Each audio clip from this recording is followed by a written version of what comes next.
to support your response? What has been the role of Congress and state legislatures in the establishment and expansion of individual rights? What do you think are the major challenges to the rights of Americans today, and what should be done to address those challenges? The quote is correct. American rights and freedoms were not gifts of the Founding Fathers. Locke and Hobbes, among others, believed that everyone is born with basic human rights. The Declaration of Independence mirrors their philosophy that freedom and liberty are everyone's birthright. The founders couldn't grant a gift of rights you already possess any more than they could, for example, grant you the oxygen in the air. The real gift of the founders is setting up a system that helps protect these rights. Our Founding Fathers included a method to amend the Constitution, recognizing it was not perfect and needed to evolve. For example, in some ways the Constitution failed to realize that all men are created equal. It originally permitted slavery, which wasn't abolished until the 13th Amendment in 1865. Women were denied the right to politically participate in our government until the 19th Amendment in 1920. Same-sex marriage is the most recent example of change that makes our society more inclusive. As Woodrow Wilson observed, living political constitutions must be Darwinian in structure and in practice. I respectfully disagree with my colleague. Our rights were a gift from the Founding Fathers. Prior to the Constitutional Convention, inherent rights and freedoms were merely a theory of the natural rights philosophy. These rights did not exist anywhere in the real government until the Founders cemented this philosophy into our government, therefore giving us the rights and freedoms we claim today. Rapid advances in technology present challenges to our rights. In 1928, Justice Brandeis wrote his famous dissent in Olmsted v. United States, where he warned that government can use developing technology to invade a citizen's privacy without going into their home. Current events demonstrate that Brandeis was right. The court recently protected privacy against electronic snooping in U.S. v. Jones, where it held police need a warrant to attach a GPS tracking device to a suspect's car, and again in Riley v. California when it required a warrant to search the contents of a cell phone. But there are still many challenges. For example, Edward Snowden leaked information about extensive government programs to secretly record and collect every American's phone calls and emails. There are serious questions whether such programs comply with the Fourth Amendment's protection against unreasonable searches and seizures. I recognize that the program is intended to keep us safe, but the government should reveal its programs so we can determine if there are less ways intrusive on our privacy. Further, court action will be necessary to effectively address the issue of the Fourth Amendment in modern technology. Furthermore, immigration has challenged the United States since the 1882 Chinese Exclusion Act. Our current challenge is the 11 million undocumented immigrants in the U.S. Under Article 1, Section 8 of the Constitution and Arizona v. United States, the states are powerless to deal with it. On the federal level, political gridlock has prevented any solutions.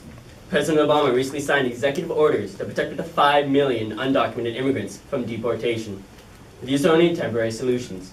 Until we deal with the crime and poverty that drive these immigrants from their country to the U.S., the problems with immigration will remain. For example, there are only 90.6 homicides per 100,000 people in Honduras, compared to only 4.3 in the U.S. Our government works as a federal system where powers are split between the federal and state governments. Over the years, decisions by both federal and state governments have both greatly increased and greatly inhibited the rights of the people. Both federal and state governments have taken steps to limit the rights of minorities, as seen in the 1882 Chinese Exclusion Act and the Jim Crow laws implemented in 1876. However, both national and state legislatures have most often increased the rights of minorities and oppressed demographics. For example, in 1912, Oregon passed legislation guaranteeing women's suffrage 8 years before Congress. The Civil Rights Act of 1964 and the Americans with Disabilities Act similarly established and expanded minorities' rights. As Benjamin Franklin said of our government, it's a republic if you can keep it. So far we have, but it has been and continues to be a work in progress. We are now ready for your questions. Thank you. Thank you.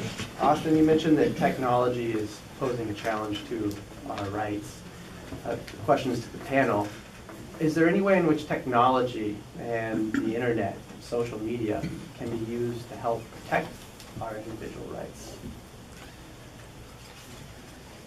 Well, as seen in the Arab Spring protests, individuals used technology to get together and protest oppressive regimes and oppressive governments, and eventually overthrow them in some cases to build a more democratic and a more natural rights and individual rights accepting society.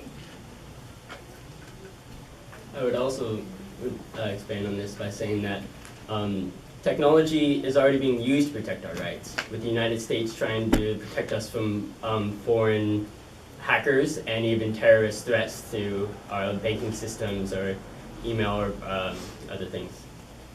As seen with Edward Snowden, how he revealed that the NSA was screening text messages and emails, although that does go against our Fourth Amendment right to be protected from unreasonable searches and seizures, it does in fact protect us from terrorist organizations who are sending emails and text messages.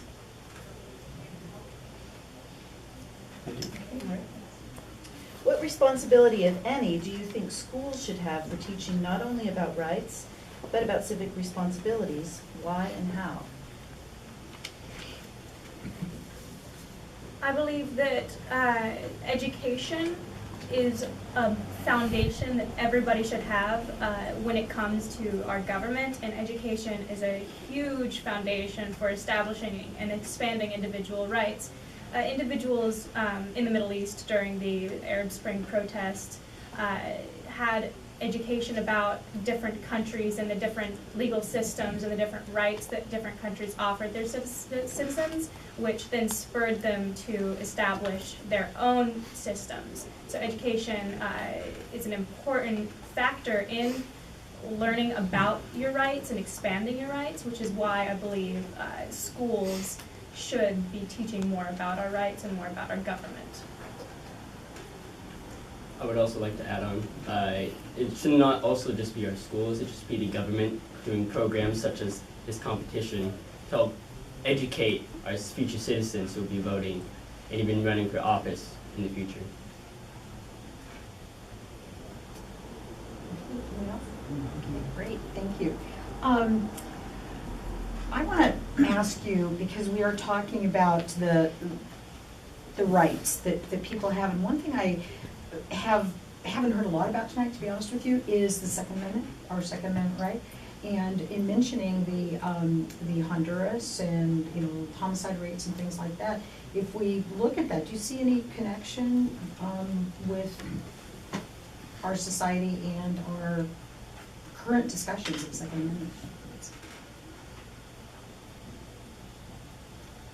The way I see it, although we do limit the release of guns to civilians, I believe that it is our right, as stated in the Second Amendment, to bear arms. So we do need to be able to have our weapons, but we do need to have a way to limit who gets it.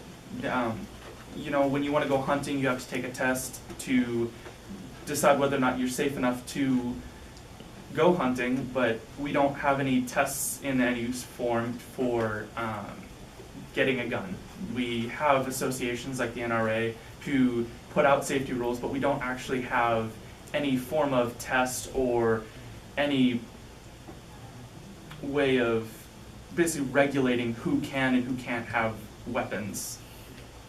I would also like to add on that when you are required or you're going to get a gun, I think they should do an extensive background check to see who you are and what your criminal record is like also, to see if you are able to carry and have the weapon that you are trying to get. Thank you. Which of the three branches of government you think is the most important for protecting individual rights and why? I believe that is the judicial branch that is most important for protecting individual rights, as it is the judicial branch. It is the judiciary's responsibility to review the Constitution and determine the constitutionality of laws in the individual rights and their relationship to those. I would like to agree with my colleague, but I also say the judicial branch can act as, some would say, a fire alarm model, where for damaged parties or people who have been their rights infringed upon in the past, where especially on minority groups and and minorities, where we can see in like Brown versus Board and other court cases where that they brought an issue where they have been damaged or essentially that the fire is burning and they have to pull a fire alarm by going to court, and this court would review this and say, oh, this is an important issue, this is controversial, so then they go ahead and take care of it. I would like to disagree. I think the legislative branch is the most important.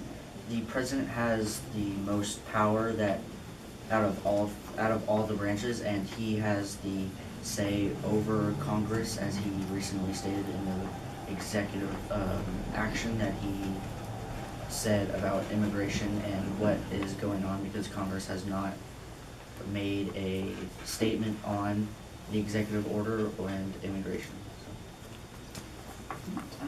Well done. Thank you. Thank you. Thank you so much.